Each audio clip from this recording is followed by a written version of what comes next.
네, 이슈 포커스 시간입니다. 오늘은 긴축 이슈에 대해서 짚어보는 시간 갖도록 하겠습니다. KTB 투자증권 김한진 수석연구위원 나오셨습니다. 어서 오십시오. 안녕하십니까. 네, 안녕하십니까.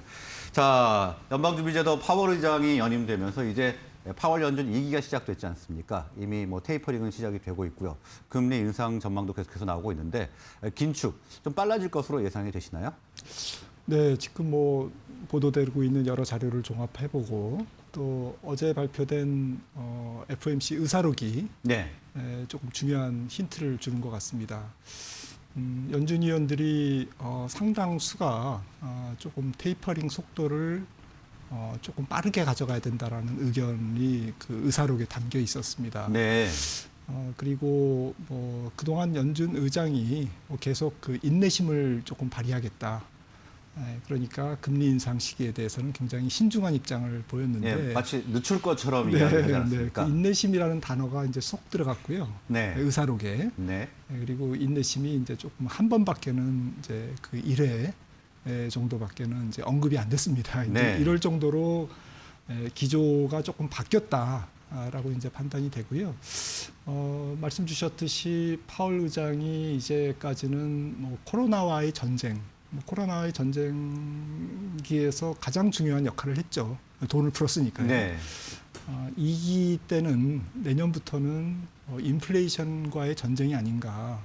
그래서 파월 의장의 역할이 상당히 조금 바뀔 것 같고요. 연준 전체의 어떠한 그 기능이, 역할이 완화적 통화정책, 중앙은행에서 인플레이션 파이터, 인플레이션을 조금 잡는 쪽으로 좀 기조가 선회되지 않을까, 이런 관측이 우세한 것 같습니다. 네, 연준의 기조가 인플레이션 파이터 기조로 바뀌고 있다, 이렇게 전망을 해주셨고요. 자, 연준이 단계적으로 자산 매입을 축소하고 있는데 유동성 효과 언제까지 지속될 거로 보시나요?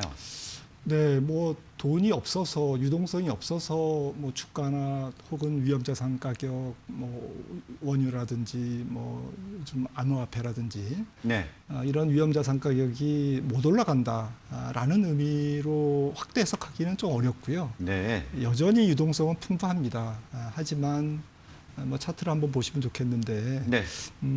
전체적으로 유동성의 조금 센티먼트라고 그럴까요? 네, 차트가 나오고 있습니다. 네네. 네. 저 차트는 이제 4대 중앙은행, 그러니까 연준을 비롯해서 네. 유럽 중앙은행 ECB죠. 그리고 영란은행 BOE, 그리고 일본은행 BOJ, 이렇게 4대 중앙은행의 적극적인 자산 매입 곡선이라고 보시면 됩니다. 적극적인 자산 매입 곡선이요. 네, 그러니까 금리를 제로까지 혹은 지금 일부 국가는 마이너스까지 이제 가져갔는데, 네. 금리를 더 이상 내릴 수 없으니까 그동안 시장에서 자산을 매입했습니다. 연준도 지금 테이퍼링이라는 게 이제 자산 매입을 조금 줄이겠다는 거 아니겠습니까? 네. 그래서 얼만큼 자산을 매입했냐, 그러니까 제로 금리를 달성하고 추가로 양적 완화를 했는데, 그 양적 완화한 정도가 GDP 대비, 경제 규모 대비 어느 정도 규모로 지금 양적 완화를 적극적으로 했느냐라는 곡선이 이제 지금 이 차트인데요.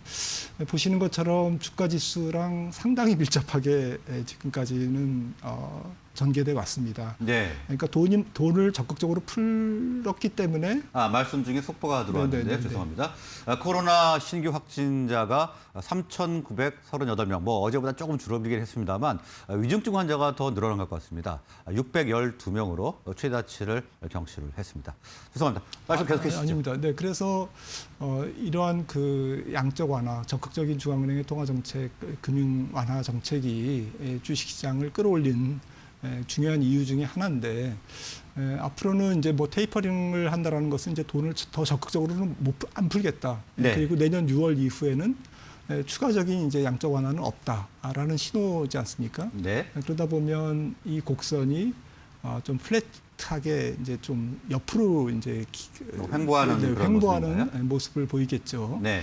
그래서 추정컨대는 전체적인 세계 주가 지수가 유동성에만 의존해서 오르는 시대는 끝났다. 네. 이제 더 강력한 경기 회복이나 경기 재료나 혹은 기업의 어닝 사이클을 필요로 한다. 있다라고 이제 조금 해석하시면 좋을 것 같고요. 그것은 뭐 다른 말로 바꿔서 보자면 추가적인 아주 강한 어닝 모멘텀이 없이는 주가가 좀 오르기가 네. 좀 어렵다. 기존까지는 좀 뭐 조금 경기가 조금 약하거나 다른 악재가 있어도 이걸 다 덮고 올라갈 수 있었는데 지금 뭐 연말 연초 또 좀 길게 보면 내년 또 글로벌 증시는 유동성에만 의존해서 올라가기는 조금 부담스럽다라는 네. 쪽으로 해석을 해야 될 것 같습니다. 예, 이제 증시는 유동성에만 의존해서 오르던 시대는 지났다. 그렇기 때문에 다른 큰 모멘텀이 필요할 것 같다 이렇게 분석을 해주셨고요. 자, 선진국과 신흥국의 주가 차별화 현상이 좀 심화되고 있는 것 같습니다. 이런 변동성이 계속 지속이 될지요?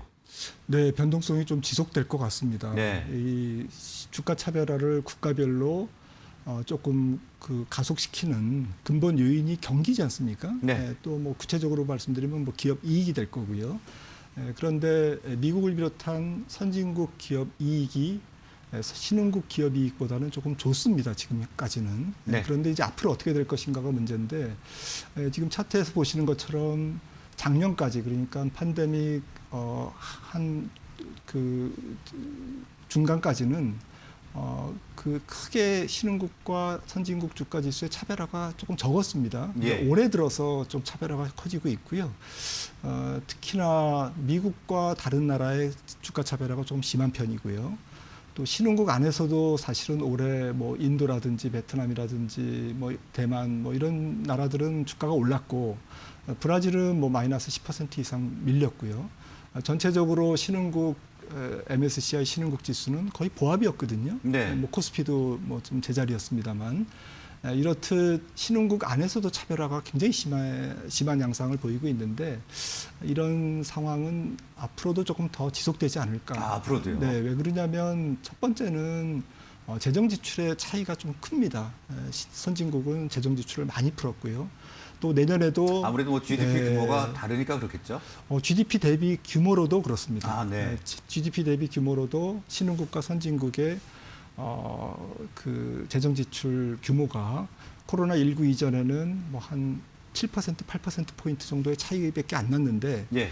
지금은 뭐 한 12%포인트, 많이 나네요. 네, 한 2배 정도로 차이가 났고 이게 내년, 후년까지 계속될 것 같거든요. 그리고 이들의 그 재정 지출 주요 항목은 대부분이 비교육재입니다. 자국의 고용이나 또 일자리와 이제 생산을 조금 그 지원하기 위한 그런 교육이 안 되는 그런 비교육재가 많기 때문에 네. 뭐 건설이라든지 뭐 통신 인프라라든지 이런 부분이겠죠.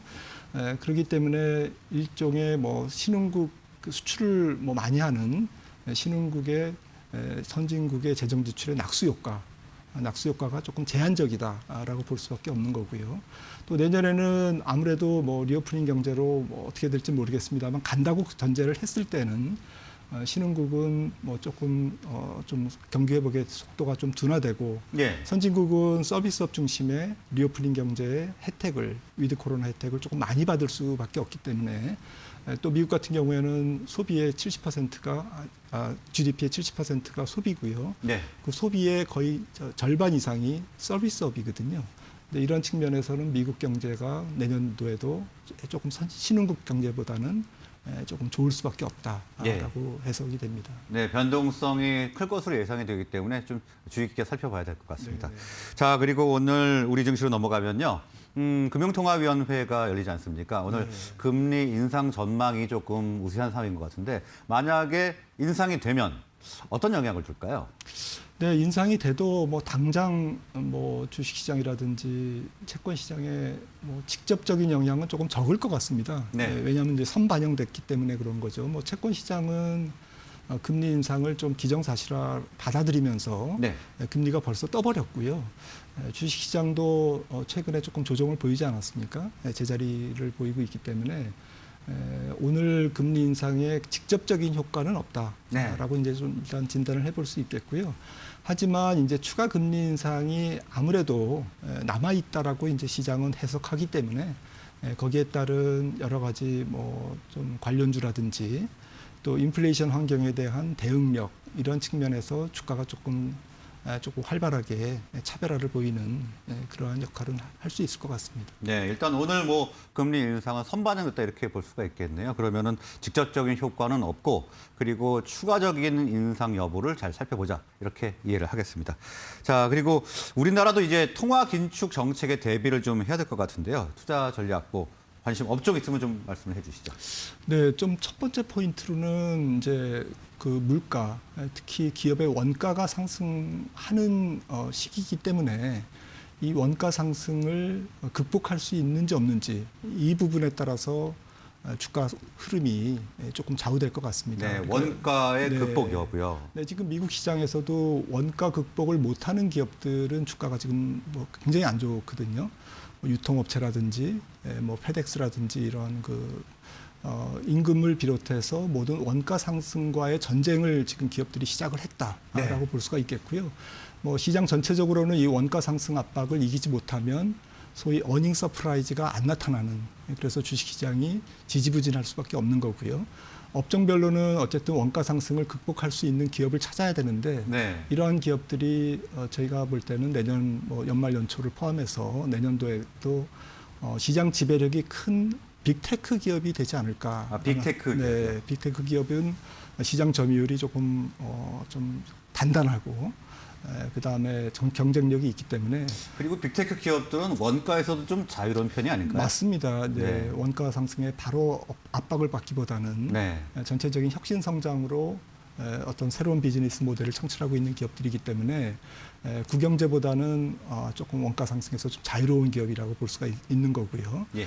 또 금융주라든지 좀 물가와 금리가 전체적으로 올라가는 구조라면 전체적으로 밸류에이션이 너무 높은 그런 성장주보다는 안정성장주, 중성장주 뭐 이렇게 조금 너무 성장성이 낮아도 문제지만 네. 너무 높은 바람에 밸류에이션 부담이 높은 주식도 금리 상승기에는 조금 주식시장 전체적으로 좀 피해야 될 그런 업종이 아닌가 생각을 합니다. 예, 물가와 금리가 상승을 한다고 전제를 한다면 안전 성장주에 주목할 필요가 있다. 이렇게 분석을 해주셨습니다. 오늘 말씀은 여기까지 듣겠습니다. 고맙습니다.